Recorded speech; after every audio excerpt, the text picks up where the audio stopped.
What's up, YouTube, man? We got another video here for you guys. But now we're gonna finally move on to what's been going on last night in the trading deadline. Cavaliers are blowing up social media. Everybody going crazy. People are scared. People are worried. People are happy. People are sad. Mixed emotion. Everybody on their period. Nobody knows what to do. I'm telling you, the land is clear. They got conquered. Everybody's clear. They got shipped. It's mad. It's all mad. So now we're about to see what inside the NBA, Charles, Kenny, Shaq, what they got to say about it. It's gonna be interesting. It's gonna be interesting because I want to see. I'm really interested to see what people think about it. I watched Stephen A's podcast last night, and he wasn't really happy about all the trades and everything. He was very upset about his Knicks. Didn't really do shit. So yeah. Let's see what Inside the NBA got to say about this shit going on. Is here. We talked at length in the pregame show about the trade deadline. Can't stop talking about everything that Cleveland did. Can't stop talking. Can't stop talking. No. What do you want to say that you didn't say earlier? I think overall, it's, these games right now is leading up to the All-Star break is now somewhat irrelevant because the All-Star break is going to dictate from that point forward what happens. And as the Cavs incorporate Jordan Clarkson. Yes. And Larry Nance. Yep. And Rodney Hood. Without question. And George It's a lot of guys. It's a lot of guys incorporated in one season. This is the only thing. It's the only thing you worry about, Charles. Man, that roster has changed so much this whole season. Time to implement. From last year to These this guys season. who are good players. They're not great players as Paul. Yeah, that's going to help them. They don't have the responsibility. They all know they're role players. Like, it's hard to incorporate a star. Like, when the season started, he was deferring to Paul and Carmelo instead of being the top dog. Got a point. All these guys who are good players, they're role players. Complementary. Complementary. Others. Oh, Shaq gonna call them others. Gonna come back. Those guys are not going The disrespect. The disrespect. That man called them others. Side of that page is doing anything in Cleveland. You look at that left side. There's not one guy on that left side. I have a question for you. Sure you can, sir. And if Kevin Love comes back, obviously, yes. LeBron is there. I even forgot about Kevin Love, to be honest with you. There's still the Kyrie Irving boy that's missing. Yes. Like, who's taking that role and going to fit into that role? Because that role has not been filled. And Isaiah Thomas was supposed to fill that role. First of all, Isaiah Thomas can't fill I think injuries couldn't fill it. No, he's not a good player as Kyrie. I'm just saying in terms of the scoring.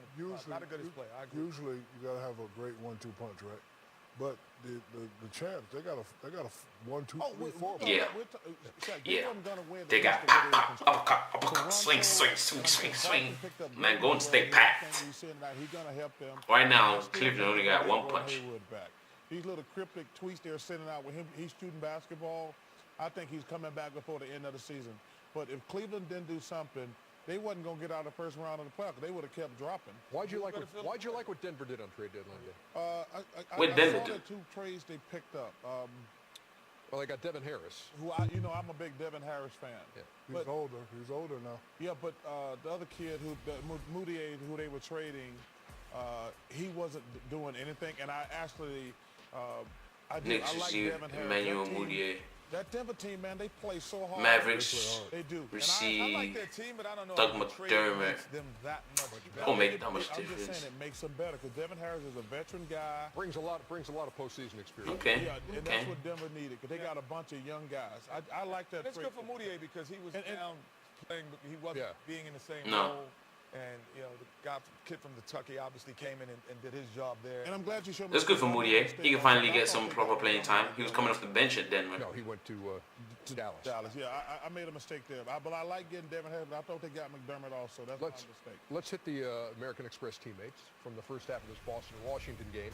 The number 1 team and the number 4 team in the Eastern Conference, and Bradley Beal and Otto Porter Jr. Yeah, we just watched that. For 26 points.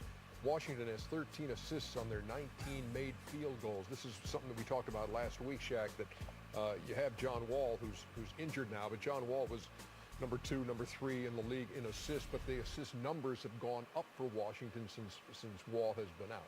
It's been a couple subliminal tweets sent out ever since they went on their 5-game winning streak. And basically, you know, when you're playing with a ball-dominant guy, you don't get the ball all the time. So now that the ball-dominant guy's not there, the other guys do what they do best. They move the ball. And when you're moving the ball, Kenny, Chuck, you know this, everybody eats. And when everybody's eating, they play harder, they run harder. Mike Scott usually doesn't run like that. Right here, we're not going to dribble between our legs. We're going to make the next play. We're going to make the right play. Everybody's eating. Boom, control, dribble, shot. If you got the shot, take it, but we don't want you doing too much dribbling. Let's keep moving the rock. But keep everybody involved. And but you're not eating insinuating that they're better without John. Yeah, I'm not saying that. I'm just saying that. Yeah, exactly. That's exactly what I said. I don't think they're better without him. They just playing harder without him. Like Kenny had the ability, because he's from New York, to put between his legs 6, 7 times, but he didn't do that. He made the boom, boom, and then he moved the ball. John Wall, at times, you know, he does a little too fancy, and it gets other players out of rhythm. When you got the ball hopping and skipping, guys can be in rhythm. Ernie, every time a coach or another player is something to you, it's not a criticism, it's coaching. Those other players, they said it, I think they shouldn't went as public as they have been, because they shouldn't put John Wall in a situation to have to defend himself. Right. But John Wall can learn, like, okay, maybe I need to take less dribbles, try to get Otto involved, try to get Norton involved. Like, so the stats do say they have been playing better. He's just learning. They have been playing better. In your 4th or 5th year, said, you know, they're about to go 5-2 though, because they lost. Yes. And help them this way. Just because you can get a shot, don't mean you like. I hope John Wall listens. Like my girl Judge Judy says, you hear, but you got to listen. There's a difference. Thank you for the name dropper reference. I love Judge Judy. Judge Mathis, what's up, baby? Hey, Judge Mathis, I love him too now. Back with more in a second. You over there name dropping. Detroit. I love Judge Mathis. Welcome to the American Express.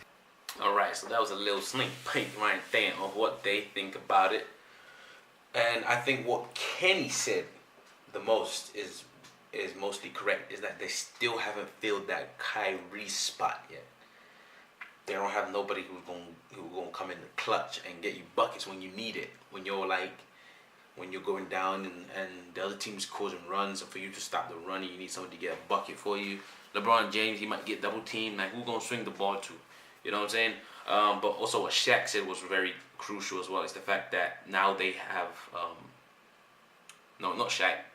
I think Charles. What Charles Barkley said. He's like, they have role players who now who don't have to do too much, who are gonna play their role and not gonna demand the ball, not gonna demand stats like most of the players that they traded. Like, so in that sense, it's good.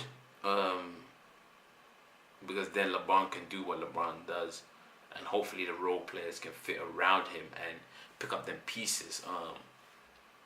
But yeah, it's going to be very interesting. This team, Cleveland, has transformed so much throughout the whole season.